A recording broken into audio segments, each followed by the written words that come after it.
வணக்கம். இஸ்ரேலிய பிரதமர் பெஞ்சமின் நெட்டன்யாகு பதவி விலக வேண்டும். ஈரான் அமெரிக்க ஒப்பந்தம் நெட்டன்யாகுவினுடைய பதவிக்கு உலை வைப்பதாக இருக்கின்றது. நெட்டன்யாகு பதவியில் இருந்து விலக வேண்டுமா இல்லையா என்பது தொடர்பாக இஸ்ரேலில் இருந்து டைம்ஸ் ஆஃப் இஸ்ரேல் மற்றும் இஸ்ரேல் டெமோக்ரசி ஆகிய இரண்டு ஊடகங்கள் இணைந்து நடத்திய கருத்து கணிப்பீட்டில் 61% மக்கள் இஸ்ரேலிய பிரதமர் இனி பதவியில் இருப்பதில் பயனில்லை, அவர் பதவியை விட்டு வெளியேறிவிட வேண்டும் என்று கேட்டிருக்கின்றார்கள். வருகின்ற அக்டோபர் மாதம் நடைபெற இருக்கின்ற தேர்தலில் அவர் போட்டியிட தேவையில்லை என்றும் மக்களினுடைய கருத்து கணிப்பு இருக்கின்றது. இஸ்ரேலிய பிரதமருடைய லிக்குட் கட்சியில் கூட 27% அவர் இனி தேர்தலில் போட்டியிட வேண்டும் என்கின்ற அவசியம் இல்லை என்ற கருத்தை முன்வைத்திருக்கின்றார்கள். இஸ்ரேலிய பிரதமர் எடுத்த காரியத்தை வெற்றிகரமாக முடிக்கவில்லை. அமெரிக்கா இஸ்ரேல் இணைந்தும் தங்களுடைய கருமங்களை முடிக்காமல் ஈரானுடனான அமைதி ஒப்பந்தம் ஒன்று வருமாக இருந்தால் இஸ்ரேலிய பிரதமர் கடந்த 3 வருடங்களுக்கு மேலாக நடத்தி கொண்டிருக்கின்ற போருக்கு என்னதான் அர்த்தம் என்ற கேள்வி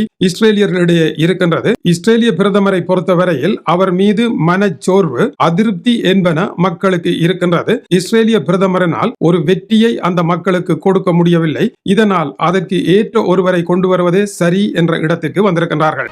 இஸ்ரேலிய பிரதமர் மீது அமெரிக்காவிற்கு இனி இல்லை என்ற அளவிற்கு பெரும் அதிருப்தி ஏற்பட்டு இருப்பது அவருடைய சறுகளுக்கு முக்கிய காரணமாகும். இஸ்ரேலில் பாராளுமன்ற தேர்தல் எதிர்வரும் அக்டோபர் 27ஆம் தேதிக்கு முன்னதாக நடத்தப்பட்டு முடிக்க வேண்டும் என்பது சட்டமாகும். இதேவேளை டொனால்ட் ட்ரம்ப் இஸ்ரேலிய பிரதமருக்கு ஆதரவான கருத்தை கூறவில்லை. ABC செய்தி ஸ்தாபனத்திற்கு பேட்டியளித்த அவர் அந்த ஊடகத்தினுடைய பிரபல ஊடகவியலாளர் ஜொனாத்தன் கார்லுக்கு பேட்டி வழங்கிய பொழுது இஸ்ரேலிய பிரதமர் பெஞ்சமின் நெட்டன்யாகு தொடர்ந்தும் அரசியலில் நீடிக்க அவர் விரும்புவாரா என்று தனக்கு தெரியவில்லை என்றும் அவர் ஒரு போர்க்கால பிரதமர் என்றும் கூறியிருக்கின்றார். ஈரான் போர் முடியுமாக இருந்தால் அவர் பதவி தொடர்வது சந்தேகமே என்றும் டொனால்ட் ட்ரம்ப் கூறியிருக்கின்றார். இதுதான் இஸ்ரேலிய பிரதமருக்கு ஏற்பட்டிருக்கின்ற பிரதான பிரச்சனையாகும். ஆனால் இப்பொழுது ஈரான் அமெரிக்கா இடையே வரப்போகின்ற ஒப்பந்தத்தை இஸ்ரேலிய பிரதமர் ஒரு சம்பிரதாய பூர்வமாக தான் வரவேற்கின்றேன் என்று கூறினாலும் அது வெறும் வார்த்தைகள் தான் என்பது டொனால்ட் ட்ரம்பிற்கும் உலகத்திற்கும் தெரியாத இரகசியம் அல்ல.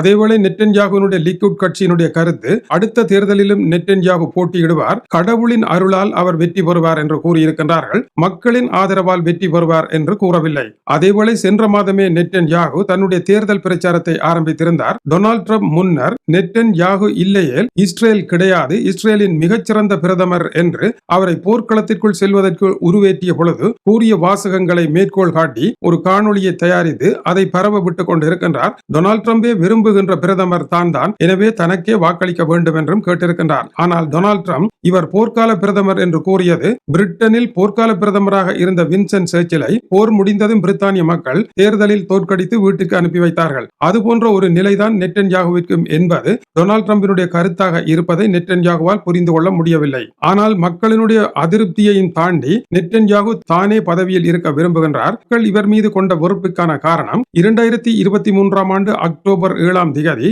ஹமாஸ் அமைப்பு நடத்திய தாக்குதலில் 1219 இஸ்ரேலியர்கள் மரணமடைந்து 251 பேர் பணைய கைதிகளாக பிடித்து செல்லப்பட்டு பட்ட அவலங்கள் பேராவலம் சரியான முறையில் கண்காணித்து தடுக்க தவறிவிட்டது. இது நிர்வாக சீர்கேடு என்று மக்கள் கருதுகின்றார்கள். அதற்கு காரணம் நெட்டன்யாகு என்றும் நினைக்கின்றார்கள். இது இஸ்ரேலினுடைய பாதுகாப்பு தோல்வி என்றும் அவர்கள் கருதுகின்றார்கள். இரண்டாவது, இஸ்ரேலிய பிரதமர் பெஞ்சமின் நெட்டன்யாகு மீதும் அவர் மனைவி மீதும் ஏற்கனவே பல வழக்குகள் உள்ளன. இந்த வழக்குகளில் தண்டிக்காமல் தனக்கு ஒரு பொது மன்னிப்பு தர வேண்டும் என்று நீதிமன்றத்தை அவர் கோரியிருக்கின்றார். அந்த மன்னிப்பு இன்னமும் வழங்கப்படவில்லை. ஆனால் இஸ்ரேலிய பிரதமர் அதற்கு முன்னதாக நீதிமன்றம் பாராளுமன்றத்தை தீர்மானிக்க முடியாது என்று ஒரு சட்டத்தை கொண்டு வந்தது குறிப்பிடத்தக்கது. ஆகவே இஸ்ரேலினுடைய ஜனநாயகத்தை சீரழித்து தன்னுடைய இருத்தலுக்காக அந்த நாட்டினுடைய அரச இயந்திரத்தை தப்பாக பயன்படுத்துகின்றார் என்று இவருக்கு எதிராக பெருந்தொகையான மக்கள் ஆர்ப்பாட்ட ஊர்வலங்களை நடத்தியதும் அவைகள் வெற்றி பெறாமல் போனாலும் கூட நீறு பூத்த நெருப்பாக இன்னமும் இருப்பதனால் இந்த கருத்து கணிப்புகளில் அவை பிரதிபலிக்க ஆரம்பிக்கின்றன.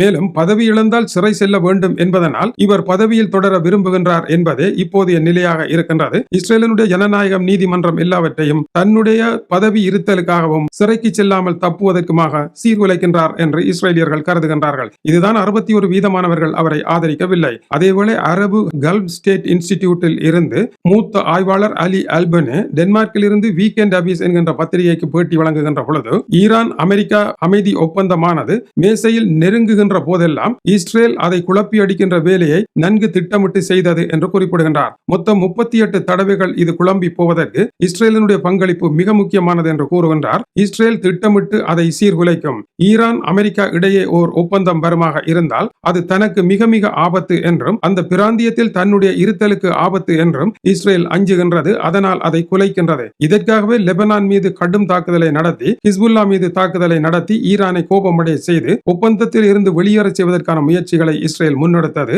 அமெரிக்கா அதிபரை கேட்டு கேள்வி இல்லாமலே இஸ்ரேல் இந்த பாதையில் செல்வதற்கான காரணம் இப்படி ஒரு ஒப்பந்தம் எழுதப்படுவது பெஞ்சமின் நெட்டன்யாகுவினுடைய பதவிக்கு ஆபத்தாகவும் அதேவேளை இஸ்ரேலுக்கு ஆபத்தாக வரும் என்றும் இஸ்ரேல் கருதுகின்றது. இப்பொழுது அதுதான் வந்தும் சேர்ந்திருக்கின்றது. ஆனால் அமெரிக்காவே எல்லாவற்றையும் தீர்மானிக்கின்றது. அமெரிக்காவின் முடிவிற்கு மாறாக இஸ்ரேலிய பிரதமர் எந்த முடிவையும் எடுக்க முடியாது என்று டொனால்ட் ட்ரம்ப் திட்டவட்டமாக அறிவித்திருக்கின்றார். இந்த ஒப்பந்தம் எழுதி முடிக்கப்படுமாக இருந்தால் இஸ்ரேலில் வீசுகின்ற அரசியல் புயல் பெஞ்சமின் நெட்டன்யாகுவினுடைய கதிரையின் மீது ஓங்கி அடிக்கும் என்பதில் இரு கருத்திற்கு இடமில்லை என்பதையே இந்த ஆக்கம் காட்டுகின்றது. வணக்கம் உறவுகளே.